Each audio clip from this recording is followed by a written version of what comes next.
My name is Emily Elizabeth Dickinson, and though my voice was once barely more than a whisper behind closed doors, time has seen fit to let that whisper grow louder.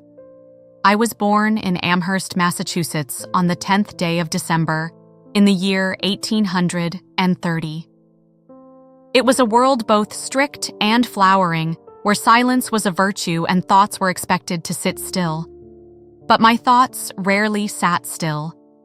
They roamed the meadows behind our house, darted across graveyards, and fluttered against the pages of books like moths seeking light. My father, Edward Dickinson, was a stern and serious man, a lawyer, a politician, and above all, a presence that carried the weight of duty. He believed in order, in propriety, in God, and in the American way of things. He loved us in the manner men of that age were taught to love, through structure, through shelter, through silence. My mother, Emily Norcross Dickinson, was more distant. Some say cold, but I think she simply lived within a world far removed from ours. She was not inclined to write, nor to speak much. In time, I too would find myself shrinking from noise, but for different reasons.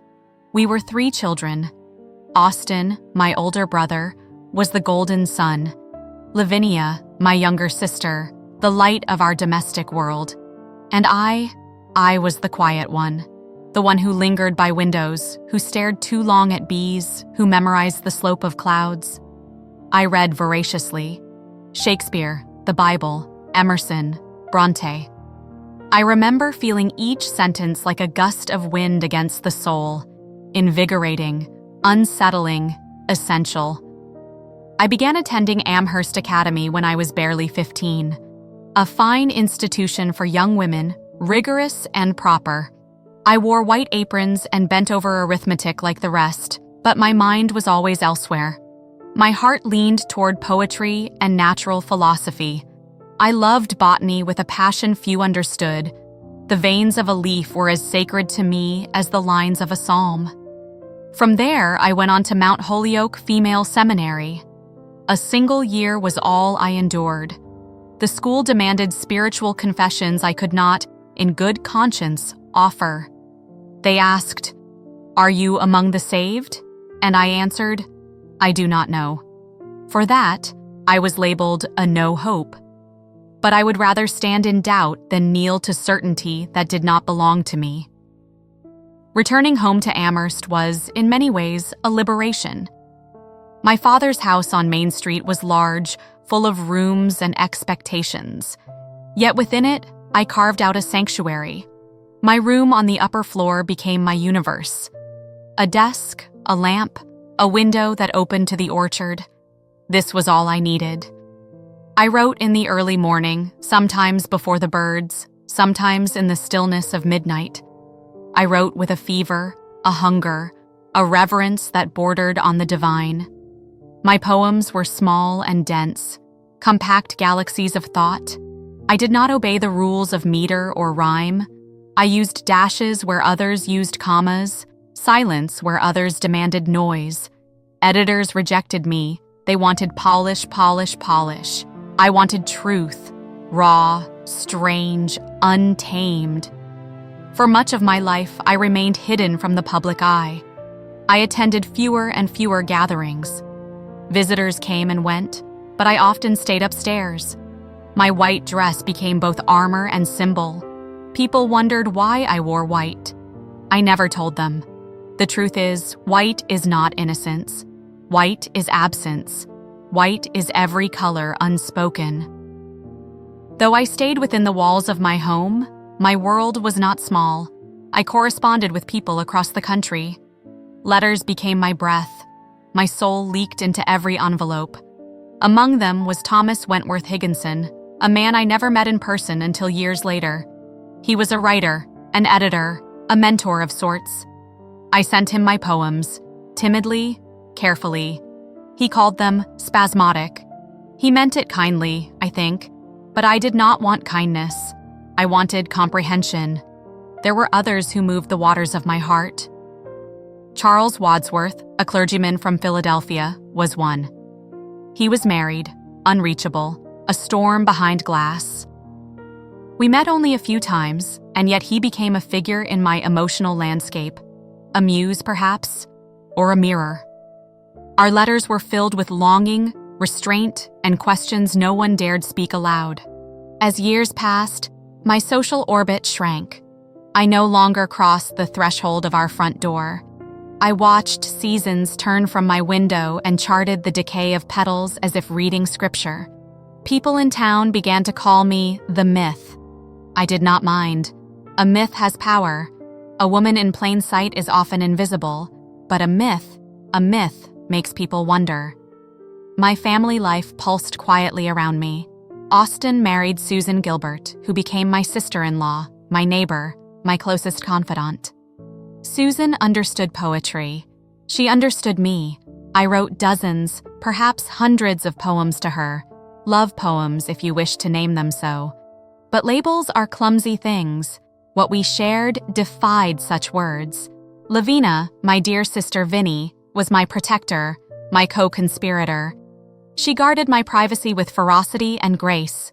It was Vinnie who, after my death, would find the hundreds of poems I had bound in fascicles and hidden away in drawers and boxes. Grief visited us often. My father died when I was in my early 30s. He collapsed suddenly in Boston. The house grew quieter without him, but no less shadowed. Then Mother became an invalid, and the care of her fell largely to Vinnie and me. I learned to speak with glances, to love in silence. Death became my most frequent guest. Not feared, but familiar. A dignified figure who walked beside me, not behind. I watched friends vanish into illness, age, and time. I wrote of death as one might write of breakfast, calmly, precisely, with awe. I do not mean to say I was lonely. There is a difference between solitude and isolation. Solitude was my cathedral. In its stillness, I could hear the beat of existence more clearly. I wrote of bees, of snow, of eternity. I wrote of God and of doubt, of pain and ecstasy, of things too fragile to name. One of my poems begins, "Because I could not stop for death, he kindly stopped for me." That line came to me on a quiet afternoon, as sunlight fractured through the lace curtains. I had no plan, no purpose beyond expression, and yet, that single poem would someday be whispered in classrooms and libraries far beyond anything I could have imagined. I did not write for fame. I did not write for praise. I wrote because not writing was a kind of death. Words were my breath. Each dash was a heartbeat, each silence a prayer.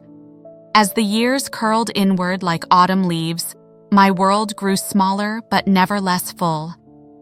I still rose early, still placed pen to paper with trembling reverence, still watched the light bend in corners no one else noticed. I became more ghost than guest in my own house. Yet the words, always the words, they never abandoned me. My room, that upper chamber with the desk by the window, became both cradle and coffin for the thousands of thoughts that never left the page. Some mornings I would wake with entire verses pulsing beneath my ribs, begging for air. I kept small scraps of paper everywhere, in books, drawers, pockets. My handwriting became a kind of second skin, as familiar to me as breath. I stitched the poems into little bundles, fascicles I called them, tied with string, folded with care. I did not know if anyone would read them. I only knew I had to write them. The outside world carried on as always. War came and went, civil, bloody, loud. But I did not march, nor shout, nor wave a flag. I listened. I listened to the way grief sounded in the creak of the stairs, to how mourning wore down the faces of neighbors. I wrote of it all, of absence, of departure, of bones beneath soil. To me, war was not fought with rifles alone. It was fought in the silences that followed cannon fire. Austin's house stood just across the hedge. His marriage to Susan grew complex, tangled in silence and unsaid things. I wrote to Sue often. I needed to. She was the only one who ever made me feel visible without requiring that I perform visibility. Her letters, her notes, her mere existence often kept me afloat. There are those who say I loved her. They are not wrong. But again, love is a word like rope. It binds and constrains. What we shared moved beyond definition. In the quiet of that house, I bore witness to many endings. My mother lingered long in a twilight state, present in form, but absent in awareness.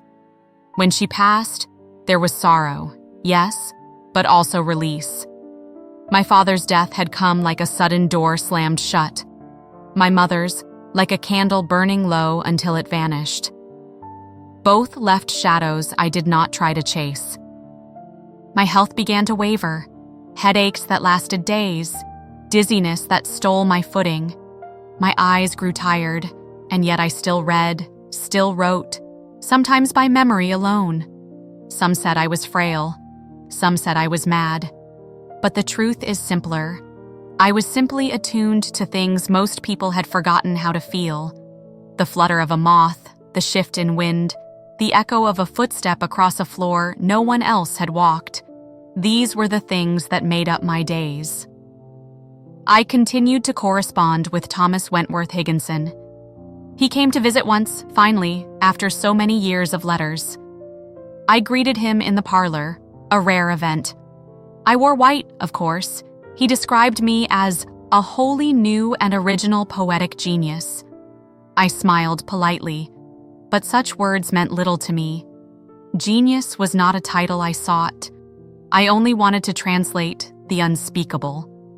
When my nephew Gilbert, Austin's son, died at the tender age of 8, it shook the earth beneath my soul. He was sunshine wrapped in skin. I wrote, "The bustle in a house, the morning after death, is solemnest of industries enacted upon earth." Death had visited again, and this time it felt like a thief taking more than its share. After that, I wrote less.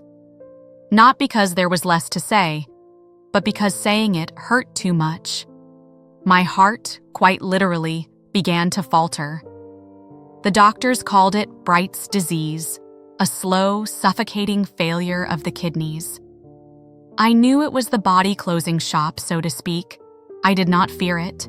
I had walked with death too long to be startled by its presence. In the final months, I remained mostly in bed. Lavinia cared for me as she always had. She brought me paper and pen, tea, and silence.